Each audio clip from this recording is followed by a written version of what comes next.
സൂതികാചര്യ ഇപ്പോഴും പ്രസക്തമാണോ? ഇന്ന് ചിലർ ചോദിക്കുന്നു, ഇപ്പോഴും പ്രസക്തമാണോ, ശാസ്ത്രീയമാണോ, അതോ പഴയ കപട കാഴ്ചപ്പാടോ?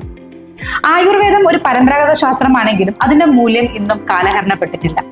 ഒരു കുഞ്ഞു ജനിക്കുമ്പോൾ ഒരു അമ്മ ആഗ്രഹിക്കുന്നത്, ആവശ്യപ്പെടുന്നത് എന്താണെന്നറിയാമോ?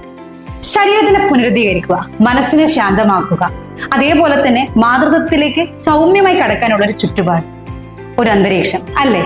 ഇതാണ് ആയുർവേദം അനുശാസിക്കുന്നത്. ഇതൊരു വൺ സൈസ് ഫിറ്റ്സ് ഓൾ സംവിധാനമല്ല.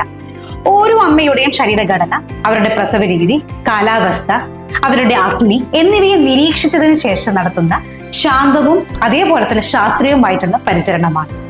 ഒരമ്മ മാറുന്നുണ്ടല്ലേ, ശരീരത്തില്, മനസ്സില്, ആത്മാവില്.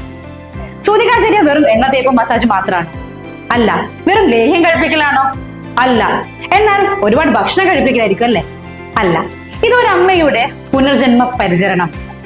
ആയുർവേദ സൂതികാചര്യ ഇപ്പോഴും പ്രസക്തമാണ്, ഒരു ആയുർവേദ ഡോക്ടറുടെ നിർദ്ദേശപ്രകാരം മാത്രം. പരമ്പരാഗതം എന്ന രീതിയിലേക്ക് ഉപേക്ഷിക്കേണ്ടതോ പുതുമയുടെ രീതിയിലേക്ക് സ്വീകരിക്കേണ്ടതോ അല്ല. അറിയാം ജ്ഞാനത്തോടെ, ശരിയായ ഉപദേശത്തോടെ അറിയാം സൂതികാചര്യ ആയുർവേദത്തിലൂടെ.